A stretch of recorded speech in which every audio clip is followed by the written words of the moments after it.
Assalamualaikum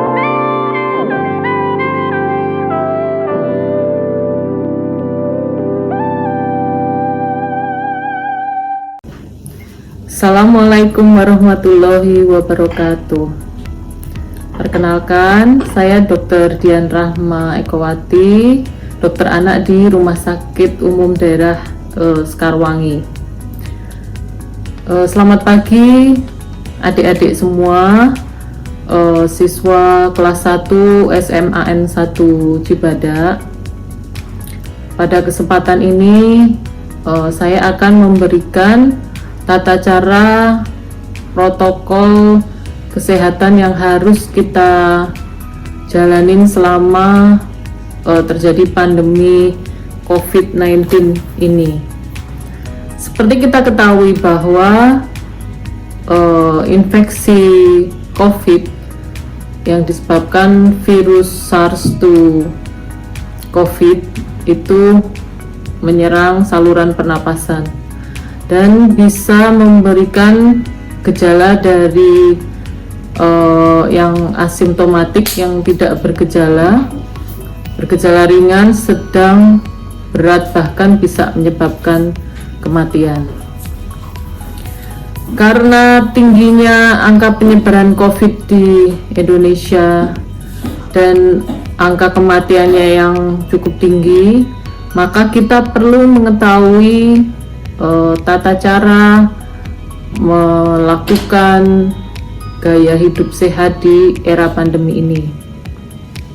Yang pertama, kita harus memakan makanan yang mengandung nutrisi yang bagus, yang tepat untuk tubuh kita, ya karena untuk mencegah dan menangkal virus COVID ini diperlukan imunitas tubuh yang optimal.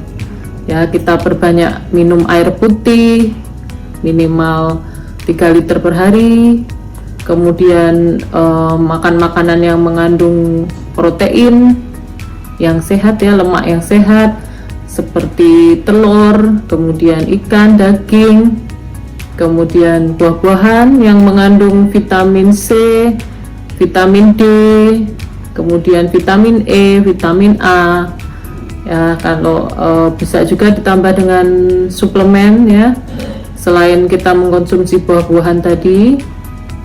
Kemudian juga sering berjemur di bawah matahari sekitar jam 10 pagi, ya, selama 10 sampai 15 menit. Itu tadi makanan yang berfungsi untuk meningkatkan imunitas kita dalam mencegah terjadinya infeksi dari COVID ini. Oke, yang kedua adalah kita harus menjauhi kerumunan, ya, dan menjaga jarak dengan orang selama kita antri atau kita terpaksa keluar rumah. Itu kita harus menjaga jarak dengan orang itu kurang lebih 1 meter. Kemudian yang ketiga, kita harus sering mencuci tangan, ya, hindari menggosok-gosok hidung, mata, ya. Cara mencuci tangan yang benar adalah 6 langkah menurut WHO, ya. Bisa kita peragakan secara singkat. Jadi kita bisa menggunakan hand sanitizer atau sabun, ya, dengan air mengalir. Kemudian kita teteskan di telapak tangan. Nah, kemudian kita putar telapak tangan kita dengan lembut. Jadi, langkah pertama. Kemudian langkah kedua adalah dengan menggosokkan sela-sela ini jari, ya, seperti ini. Nah, kemudian yang ketiga adalah menggosok punggung telapak tangan, ya, setiap gerakan itu 4 gerakan ya, kemudian bergantian ya, tangan kanan kemudian tangan kiri. Nah, kemudian kita bersihkan ujung-ujung jari dengan posisi mengunci ya, 1 2 3 4, kemudian sebelahnya 1 2 3 4. Nah, kemudian kita bersihkan ibu jari kita dengan gini, memutar 1 2 3 4, 1 2 3 4.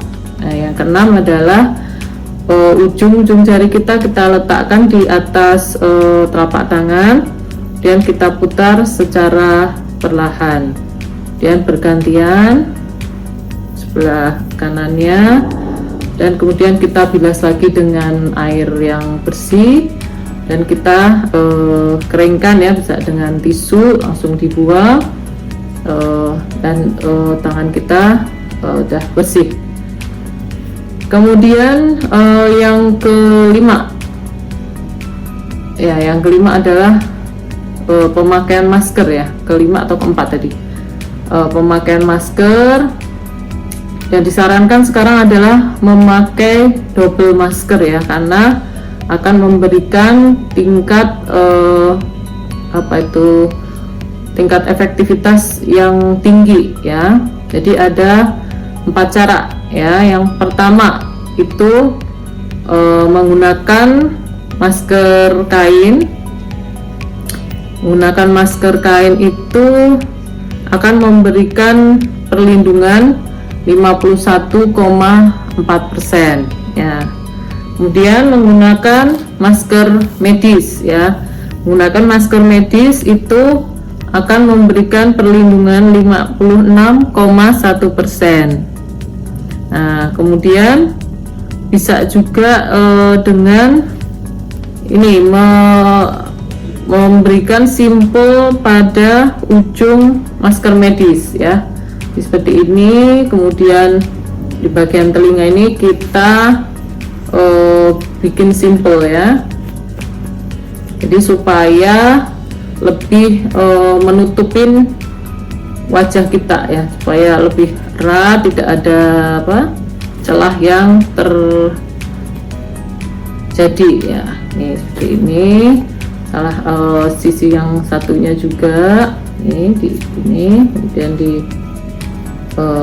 bikin simpul ya. Nah, seperti ini. Nah, ini kalau kita pakai itu akan lebih rapat ya, tidak ada jaringan bagian yang terbuka ya. Ini dengan simpul itu akan memberikan efektivitas sebesar 77% ya.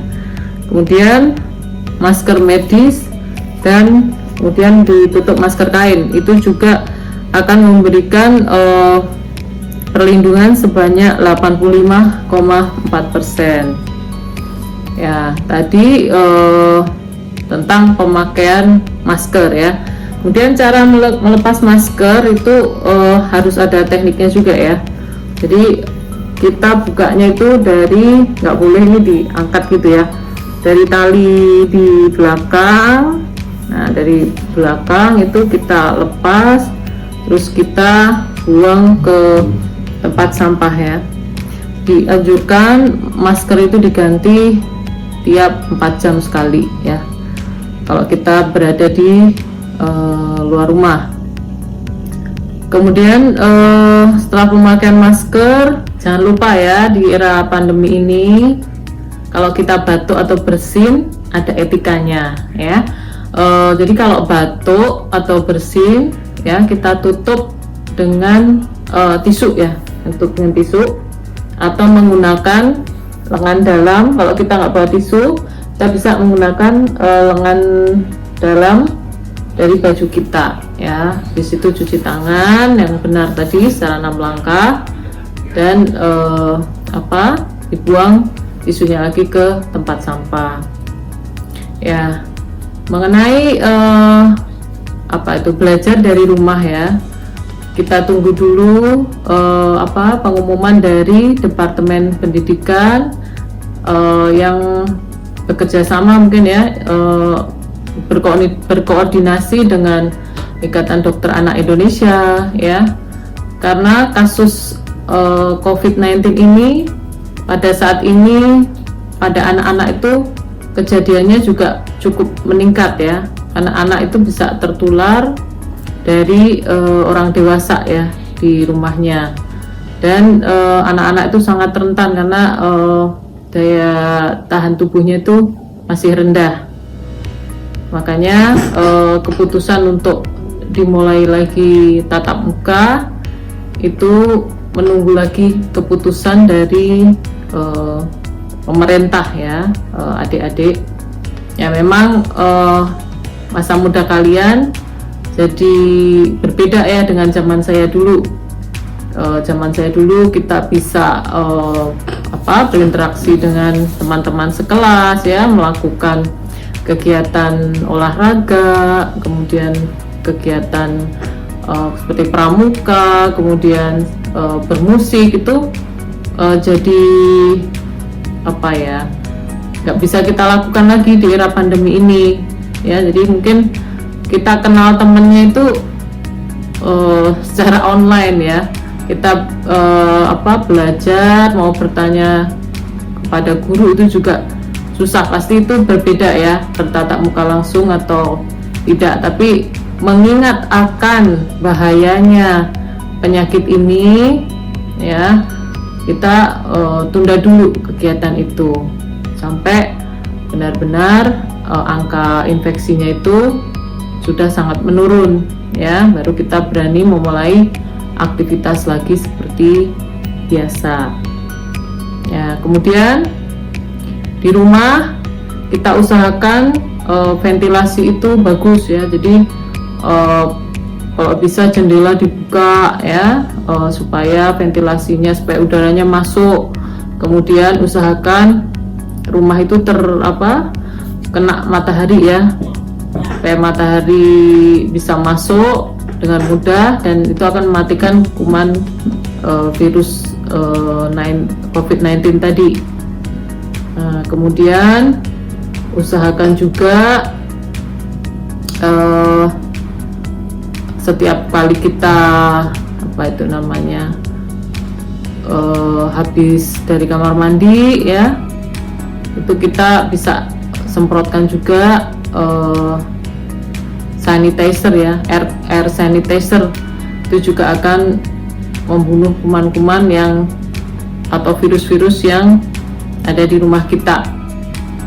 Saat kita di rumah tadi ya, sehabis kita mungkin dari kamar mandi atau kita habis makan ya mungkin, atau habis ada yang batuk ya, atau yang bersin, kita bisa menyemprotkan ini. Saya tidak bekerja sama ya dengan merek ini. Ini ada disinfektan yang berbentuk spray ini ya. Ini membantu membunuh kuman yang ada di membunuh virus ya yang berada di udara.